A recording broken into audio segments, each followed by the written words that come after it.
Sur la scène culturelle, il y a aussi du mouvement, festival, promotion de la culture ivoirienne, sortie de nouveaux ouvrages. On part maintenant pour la page culture.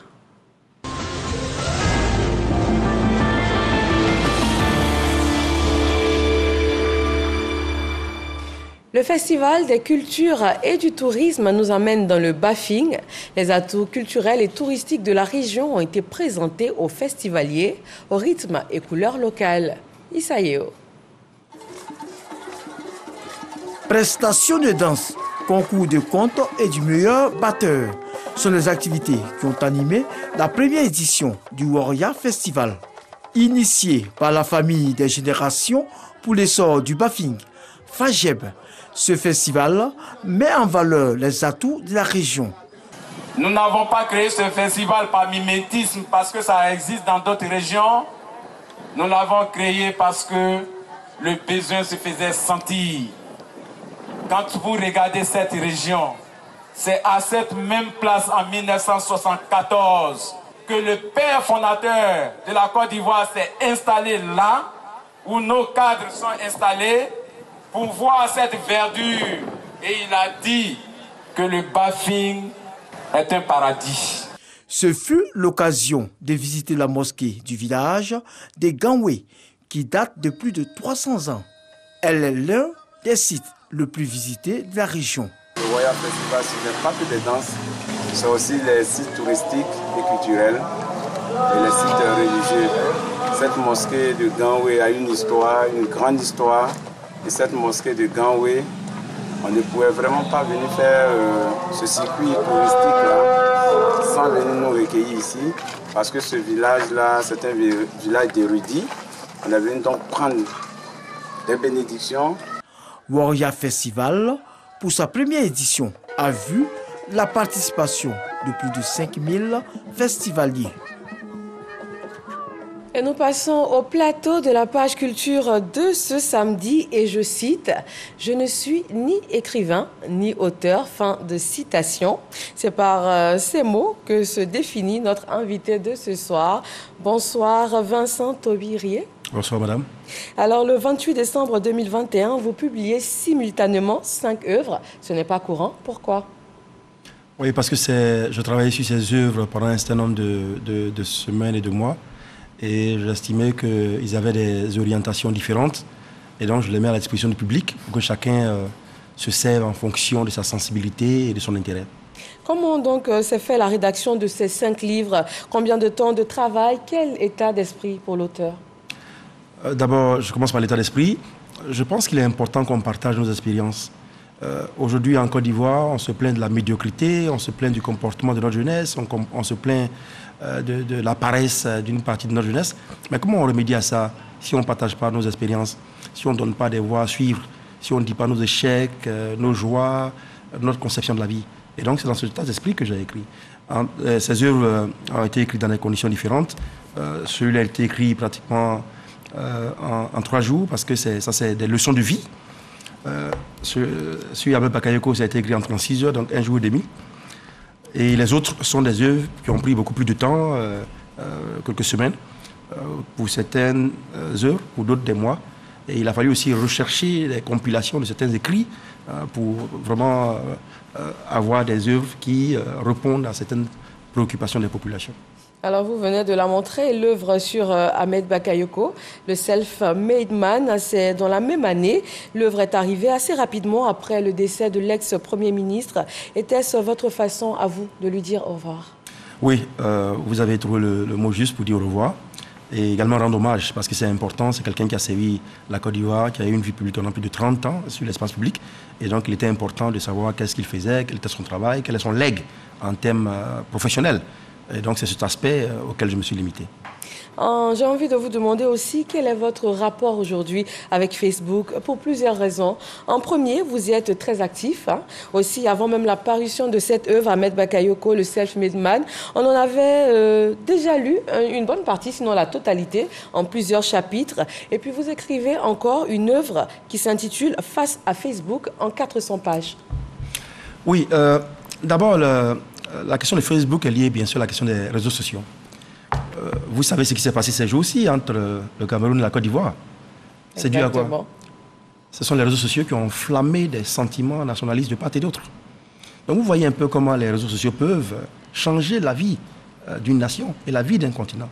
Si toutes nos populations jeunes ou matures se logent à Facebook, si on a un public virtuel, c'est dans cette virtualité qu'il faut aller pour passer des bons messages, pour inciter au travail, pour développer un pays. C'est pour cette raison que j'incite tout le monde à pouvoir faire une bonne exploitation de Facebook. Ici, par contre, je fais donc une compilation de l'ensemble des textes que j'ai écrits sur Facebook pendant 2 ans. Je relis, j'organise, je compile, mais je permets aux gens qui veulent trouver des textes pour des usages différents de revenir dans cet ouvrage et puis de se servir. Alors nous allons suivre la cérémonie de dédicace qui a eu lieu pour l'ensemble donc de votre œuvre, les 6 ouvrages dédicacés le même jour. Cela nous est proposé par Serge Pacom Didi. La rage de vaincre, jour de colère, face à Facebook, l'étrange préfet, tribulation et un recueil de témoignages sur Feu le Premier ministre Ahmed Bakayoko sont les 6 œuvres écrites par Vincent Toby Irié, ex-préfet d'Abidjan. Vincent Toby revient sur des moments forts de sa fonction de préfet. Il fait la promotion des élites, incite la jeunesse à l'humilité et à la hargne de vaincre.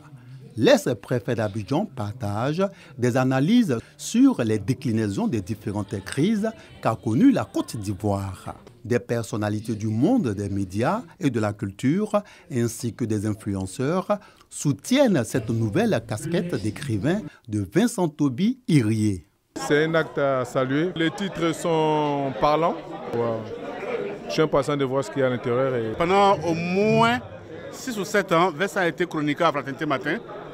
Tout en étant directeur de cabinet du ministre de l'Intérieur, c'est monsieur brillant. Collaborateur de Feu Ahmed Bakayoko, Vincent Toby ne compte pas s'arrêter après les actuelles productions. D'autres livres sont également prévus. Les 6 nouvelles œuvres seront également disponibles en ligne. Alors 6 nouvelles œuvres, donc 5 parues ensemble. Nous avons L'étrange préfet. Est-ce que c'est une autobiographie? Est-ce qu'on peut dire que Vincent Toby se trouve lui-même étrange? Non, ce n'est pas une autobiographie. C'est la narration de ce que dans le travail administratif et dans les prérogatives, également par les textes et règlements de la République. Et donc c'est une narration, mais une narration dans l'optique d'offrir des instruments aux jeunes générations. Je parlais encore une fois de l'excellence. Comment on établit une culture d'excellence si on ne donne pas des expériences personnelles, même des faiblesses et des échecs? Parce que dans le livre également, je dis des choses qui n'ont pas été bien faites, qui ont été des échecs. Donc il est important que ces jeunes-là s'inspirent. On a des textes qui nous permettent de travailler. On a également une expérience qu'il faut donner, qu'il faut enseigner pour qu'on soit toujours à même de peser, de voir si... On ne va pas réinventer le monde. Il y a des choses qui ont été déjà faites. Donc on s'aligne sur des choses qui ont été déjà faites ou alors on les adapte et on avance. Donc c'était juste une façon de montrer qu'il n'y avait rien d'étrange du tout. Je l'ai mis en griffe, entre guillemets, parce que c'est comme ça que certaines personnes concevaient notre travail. Mais c'est de dire simplement, et je l'ai dit la dernière fois, je le redis, c'est une entreprise de déconstruction d'une certaine image d'être dans la rue, d'être dans la boue.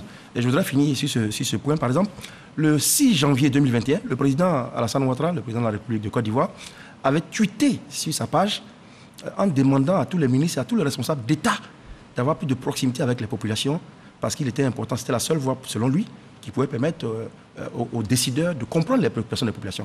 Donc, ce livre-là vient un peu répondre à ces préoccupations sur les méthodologies, sur toute l'analyse qu'il faut organiser avant d'aller rencontrer les populations. Donc la démarche du préfet Vincent Toby Irié n'avait rien d'étrange? Non, il n'y avait rien du tout. Et puis je voudrais le rappeler, vous êtes ici à la RTI, vous avez des archives. Tous les préfets de Côte d'Ivoire qui ont fait les grands noms de l'administration territoriale, c'est des gens qui étaient partout, tout le temps dehors. C'était jamais pratiquement au bureau. On a les Baïtagro, on a des grands préfets ici qui sont là encore vivants, mais ils concevaient la vie administrative comme étant le rapport de l'individu et de la population. Voilà, et c'est très important. Si nous détachons le travail des décideurs de la vie sociale des populations, on aura un gap, on aura un fossé. Le résultat, ce sera l'illégitimité des personnes qui gouvernent et également le désespoir de la population qui attend quelque chose des gouvernants. Donc il n'y a rien d'étrange, c'est juste des méthodes de travail. Il faut apprendre maintenant à descendre, à parler, à écouter, à faire preuve de proximité. La proximité suffit également à amener la population à s'approprier toutes les politiques publiques pour un succès de ces politiques-là. Et non pas juste imposer parce qu'on pense que c'est bien pour la population, mais il faut demander son avis. Exactement. Nous allons venir à cette œuvre qui vous conduit plus particulièrement ici aujourd'hui, La rage de vaincre. Le titre attire déjà l'attention et sur la page de couverture, on peut voir un guépard. Il est en plein élan. Expliquez-nous un peu. La rage de vaincre, c'est toute l'énergie. Il y a une partie de la jeunesse ivoirienne d'aujourd'hui qui semble être en perdition, en doute. Pourtant, chaque être sur la terre a une énergie très forte en lui. Et donc, dans cet ouvrage-là, nous leur demandons de puiser cette énergie. Donc, pour y arriver, il faut savoir votre spécificité. Il y a une voix intérieure qui parle à vous. Il y a la foi en Dieu.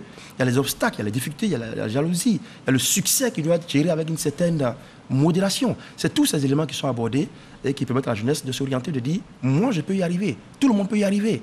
Et quand vous lisez un peu les livres des grands, de ceux qui ont eu du succès dans la vie, c'est des gens qui ont beaucoup souffert, mais qui ont une foi en eux. Et donc, c'est ce que nous enseignons aux jeunes pour éviter qu'il y ait des jeunes qui aillent en congé prématurément, pour éviter qu'il y ait des jeunes qui aient une capacité, mais qui aient honte, qu'ils affirment leur jeu pour pouvoir contribuer au développement de la Côte d'Ivoire, mais également pour leur épanouissement personnel. Alors, vous dites avoir eu recours dans l'écriture de vos œuvres à des noms bien connus comme Max Gradel, Venance Conan, Mewé, Assalfo. Quel a été leur rôle très précisément dans l'écriture de cette série d'ouvrages? Ces personnes que vous citez oui. Ne sont pas exactement dans ce livre-là, mais c'est quelques exemples qui sont pris parce que c'est des gens qui se sont battus. Parce qu'on regarde aujourd'hui le succès. Et c'est ça le problème aujourd'hui en Côte d'Ivoire. On voit des gens qui ont... On voit le président Ouattara, on s'imagine qu'il est président de la République, que tout est rose, mais on ne sait pas quelles sont les heures de travail, quels sont les jours de doute et d'obstination pour arriver à des résultats. On regarde Didier Drogba, on est content, mais on ne sait pas combien de fois Didier Drogba a pleuré dans les vestiaires, quand il a perdu, ou qu'il était en proie au doute, ou quand alors il n'avait pas ce succès. On regarde des chanteurs tels que Mewé, Assalfo et tout Alpha Blondy. Voilà. Donc il faut arriver à surpasser cela. Ce que vous voyez, c'est le résultat fini d'un long processus. Et ce processus-là, il faut le vivre. Il faut avoir, chaque fois que vous tombez, avoir la capacité de vous relever. Donc c'est ça qui va développer en vous cette rage de vaincre. Aucune difficulté ne doit se dresser sur votre route et qui soit insurmontable. Donc c'est un peu cela qui est... Merci Vincent Toby Irié, la rage de vaincre. Il faut donc que notre jeunesse ait cette rage de vaincre pour réussir à vaincre. Merci d'avoir accepté notre invitation. Nous avons été ravis donc de partager ces quelques minutes avec vous. Merci à tous de nous avoir suivis et très bonne fin de soirée sur RTI 1.